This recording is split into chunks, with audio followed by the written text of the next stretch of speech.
Hey guys, Mwnbai, नोंथांमोनखौ आंनि गुबुन मोनसे गोदान भिडिअ बनायबा हरनाय थाबाय। So दायो गेमस्रि दैमारि आङो ख्रि देलायनानै सासे लोगोखौ लोगो हमनो थांनो नागिरदों आरो लोगोसे दिनैहाय ज'नो जों जिमानखिनि गुवाहाटियावहाय दङ ज'नो मोनसे डिनार पार्टी खालामनो नागिरदों। So नोंथांमोना जुदि आंनि भिडिअखौ नायनो इन्टारेस्टेडब्ला नायलांबाय थादो ना मा होनो। ओमफ्राय आंनि स्पेशल हाइ हिलखौ माबोरै नुदों नोंथांमोना कमेन्ट सेक्सनाव खिन्थाहरबानो जाबाय दै।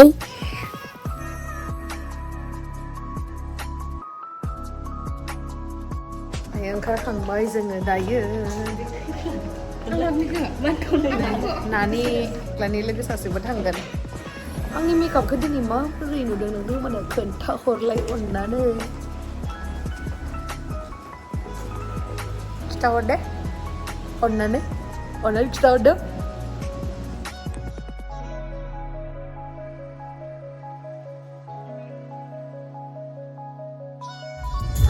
जों थांनो नागिरनाया दायो माने आंनि टुरानि लोगो सासे आरो एगजाम होफैदोंमोन बियो मा एगजाम मोनथाय आंबो मिथिया आंबोथ' दा लेखानिफ्राय एसे गोजानावसो दङ नालाय मालाय इयो सिगांनि आंनि मोनसे भिडिअ दंमोन ना जोंनि बर'निफ्राय मोनसे डिस बानायनाय ओमफ्राय आंनि मा होनो मेघालयानि बे जिथु गार' आंनि जाय लोगो बेबो मोनसे डिस बानायनाय बे भिडिअखौ आं डिसक्रिपसनाव होना होगोन। ओमफ्राय दा बियो ISBTनिफ्राय थांगोन आरो न'आवहाय इन्टारभिउ ना एगजाम बिदि होनो फैदोंमोन। ओमफ्राय दायो बियो मा होनो टुरायावनो माबेबा मोनसे कलेजावहाय प्रफेसार मावगासिनो। जिमान बेकार जानानै दङ होनबा गेमस्रि दैमारियानो आंनि लोगोफोरा जिमानखिनि शिलंआव जों फरायहैनाय गासैबो प्रफेसार मावजोब्बाय खालि आंल' जाना दङ आरो मा होनबावनो सबनिबो खाफाला एखे जायाथ'। ओमफ्राय दायो बेखौ जोङो ISBTआव लोगो हमनो थांगासिनो। नोंथांमोनाबो आंजों नांलायबो थावरदो अके। बिराद जामथार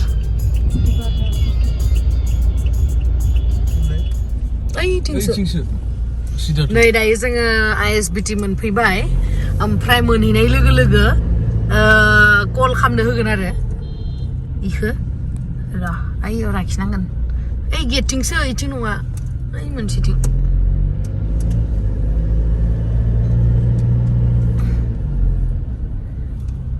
जों खेबसे सोरखौ दोनफैदोंमोनलाय ISBTआव बावगारबाय रेनुखौ मोनदां इलाय इयावनो लाखि ओइथिं दायो आंनि लोगोखौ आं थगायहरनो नागिरदों आरोना आं थाङा होननानै कल खालामनो र' आं।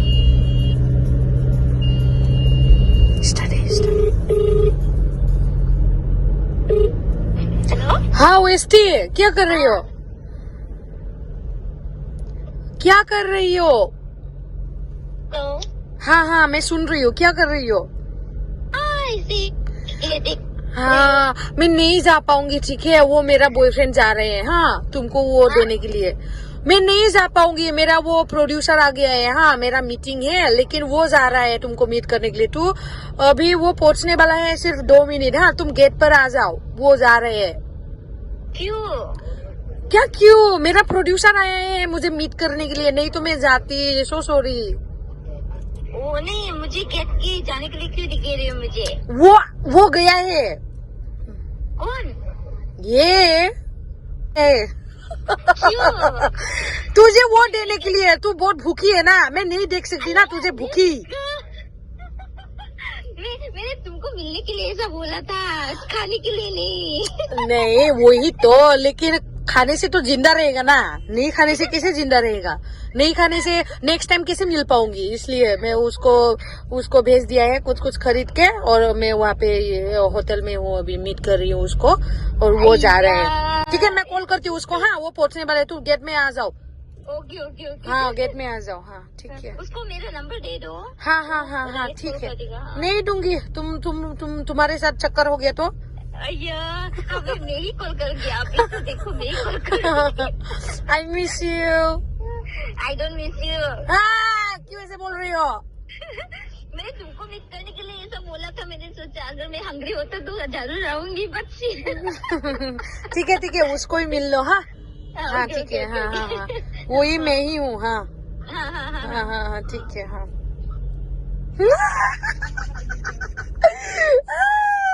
tamam nato ebar थांनानै सरप्राइज होनोसै आं इखो दै थांगासिनो जोङो नै दायो इनि नाम्बारनिफ्राय कल खालामनो नागिरदों नों रायलायहरनो बे पहुंच गई हूं होनना बुंगोन हेलो हेलो हाँ कहाँ पे गेट में हाँ गेट पे हूँ कहाँ मतलब ये टिकट काउंटर का गेट है ना हाँ मतलब मेन वाला गेट हाँ यहाँ पे हूँ मैं हाँ, ठीक है मैं जा रहा हूँ हाँ मेरे जेम्सरी को ले मिलने के लिए सब ले गया था। ले तो गाड़ी में आ जाओ बाहर में आपका गाड़ी कहाँ है मैं देख नहीं रहा कौन सा तुझे सरप्राइज दिया तूने बोला तो नहीं है सरप्राइज क्या हो गया आ जाओ रुको मैं उतरती हूँ दादी ऊपर लाए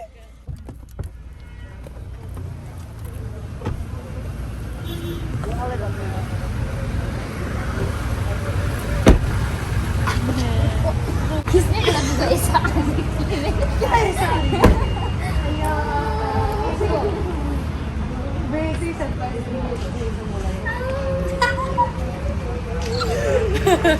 सरप्राइज सरप्राइज सरप्राइज मेरा पूरा एक्सप्रेशन हाँ मेरे एक्सप्रेशन थोड़ा सा दिख रहा होगा हो गया अभी हम लोग बात करते हैं क्या हो गया हाँ कैसे हो बोलो कैसे हो इतना दिन के बाद मिली हो, हाँ और एग्जाम कैसा गया तुम्हारा बहुत बुरा हाँ क्यों क्योंकि तुझे फोन नहीं होता है ना मेरे एक नहीं मैं एक बिजी week थी के लिए। सो रही थी मैं पूरा दिन सो रही थी आज एकदम कितना time I hate surprises But I love surprises. ठीक है बंद कर हाँ हम लोग अभी बात करते हैं नहीं डन से ओके वेस्ट बाय बाय टाटा बाय बाय पर इसको भूख लगी थी ना तो ये खरीद कर देती है उसको ठीक है बाय बाय हाँ सेफ जर्नी ओके बाय बाय गुड नाइट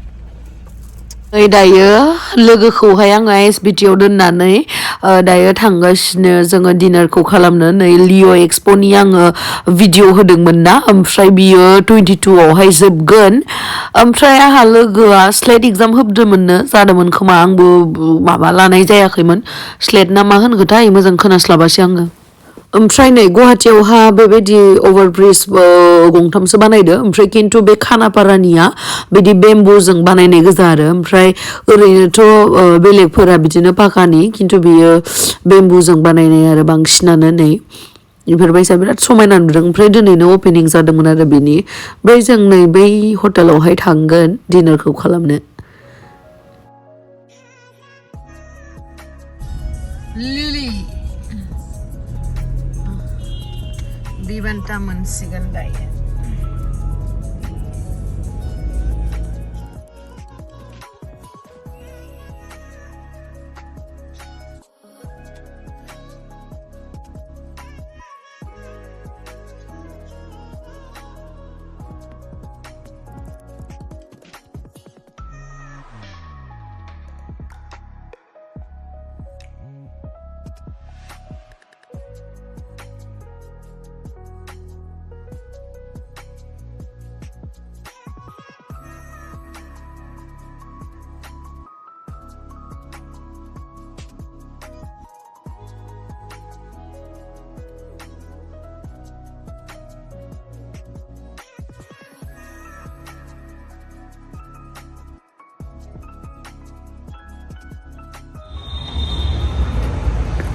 नै दायो जोङो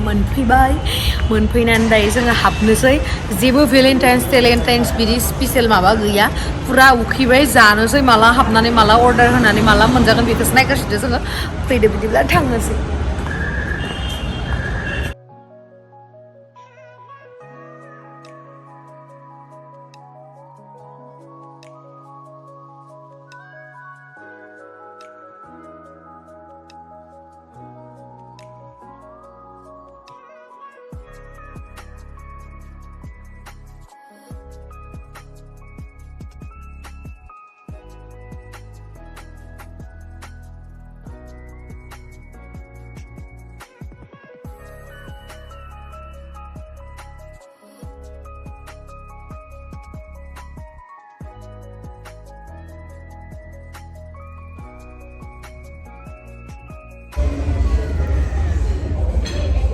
हाबानि बिराद भिर बेयावहा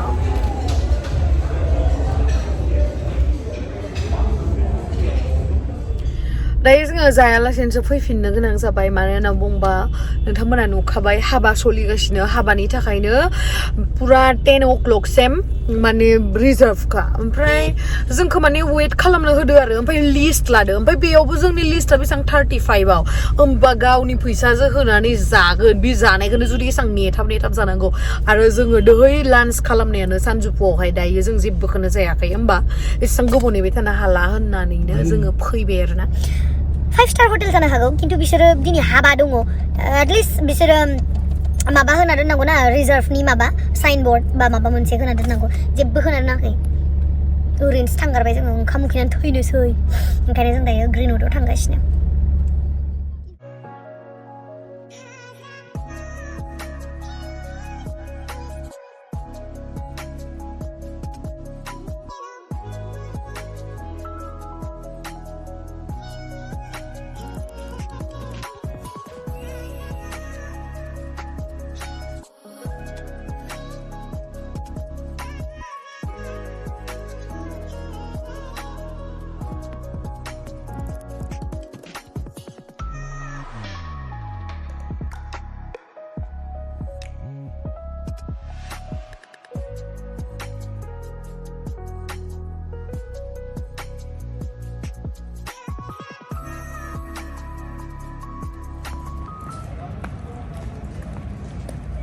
नायनोसै एबारै ग्रिनवुडआव मोनजायो ना मोनजाया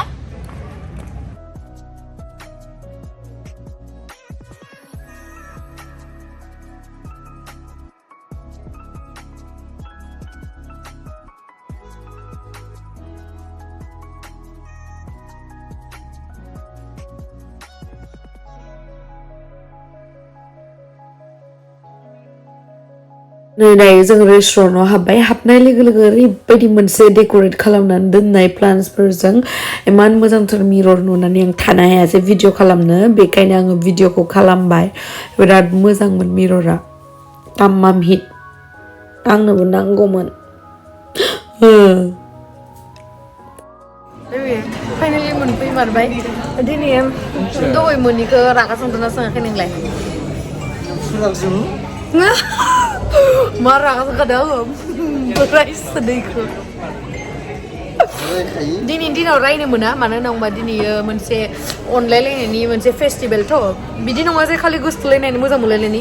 सोरबा मोजां मोननाय बिफंखौ मोजां मोननाय बिब' फंबायनि मोजां मोननाय जेनेबा टेक्ला आरो आंनि मोजां मोननाय अनजना आरो मोजां मोननाय लावदुम आरो आंनि मोजां मोननाय नानिनि आरो आंनि मोजां मोननाय आगै बिबारसानि आरो आंनि मोजां मोननाय बेखौ होनो मोनसे लाभ माने अननायनि जिहेतु दिनै फेस्टिभेल आरो मोनसे दुखुनांथाव खोथा जिहेतु दिनैनि दिनावहाय लास्ट इयारावहाय पुलवामा एटेकआवहाय बिराद मानसिफोर जिउ खोमानो गोनां जादों बिनि थाखाय आं बिराद दुखु मोनदों आरो आङो बै टाइमावबो प्रे खालामदोंमोन आरो दिनैबो प्रे खालामो जे बिथांमोना सोरगोआवहाय दङ आं बेखौनो आसा खालामो दुखुआथ' मा जिउआवहाय मोनसे बियो पार्ट सुखु दुखुआ मोनसे पार्ट जाहैबाय जिउआवहाय ओमफ्राय दायो जोङो अर्डार होनोसै जानोसै बिराद ओंखाम उखैबाय आंथ' बिराद उखैबाय उखैदों ना उखैयाखै हा दिनै मार साइज नुदों लावदुमखौ लाइटआ बारा मोजां नङाना नङाबा आं मोजाङै देखायदोंमोन साइज नुमारदों मानसिया साइज जायो नालाय बबेयाव नुनाय आंनिया दिनै गिफ्टआ गैया दे साननै थानानै होनांदे नाङा जोंहा नांखागौमोन नाङा गिफ्ट नाङा अके आं दिनै माने बायनो सानसे उन्दुनानै थानानै आं दिनै बायनो टाइमखौनो मोनासै ओमफ्राय भिडिअ एडिट खालामदोंमोन आङो ओमफ्राय साननै थानानै होगोन दे आंनियासो दालामखौ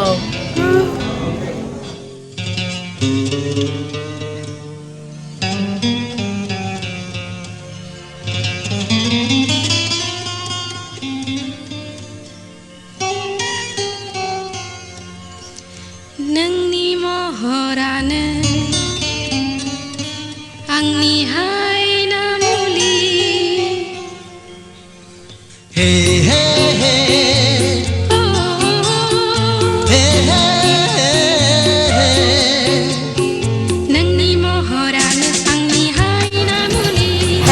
Valentine's Day बयनिसिमबो जों अनलायलायनानै थाबानो जाबाय साननैसोनिल' लाइफआवहाय गासैबो जों अनलायलायनानै थाबानो जाबाय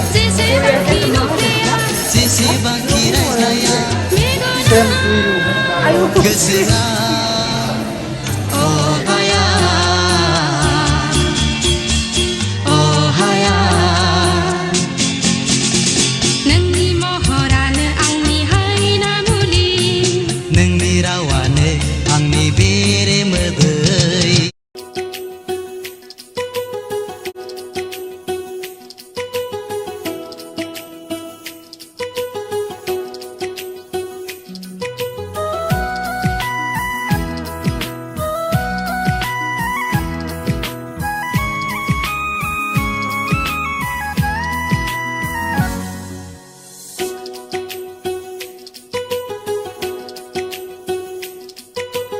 उसुखुथुखुन गोथो दाख्लामसै अनजालि उसाव बादाव गोदाव सोराव जाबाय गोसोआ गावदां अखाफोर जानानै गेलेफै आंजों निजोम हराव आं नोंखौ मोजां मोनो बियो थार आं नोंखौ बावनो हाया सना उसुखुथु गोनो गोथो दाजासै अनजालु उसाव बादाव गोदाव सोराव जाबाय आंहाबो गेवलां बिबारि महरै बारहैगोन नोंनिनो दरखङाव आं नोंखौ गोसो थोयो बियो थार आं नोंखौ नागार हाया सना उसुखुथु गोनो गोथो दाख्लामसै अनजालि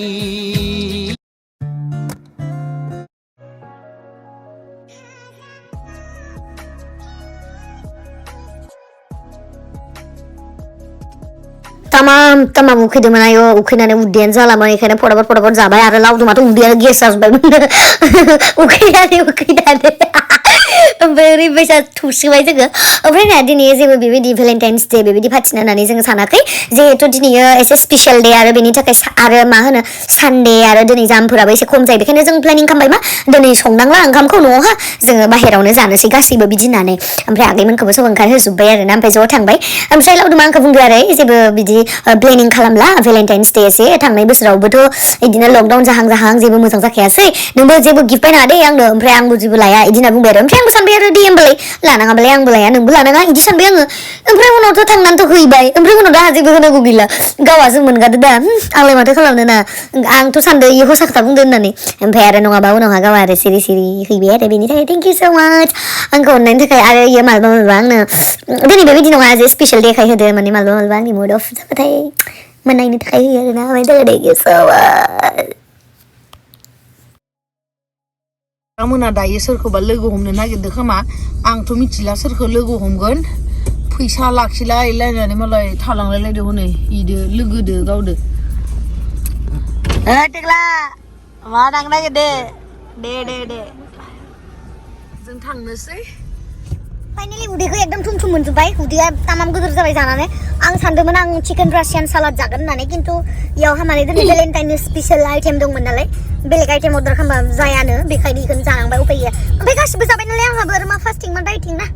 ओंखायनो जाबाय आरो आंबो एसे नामा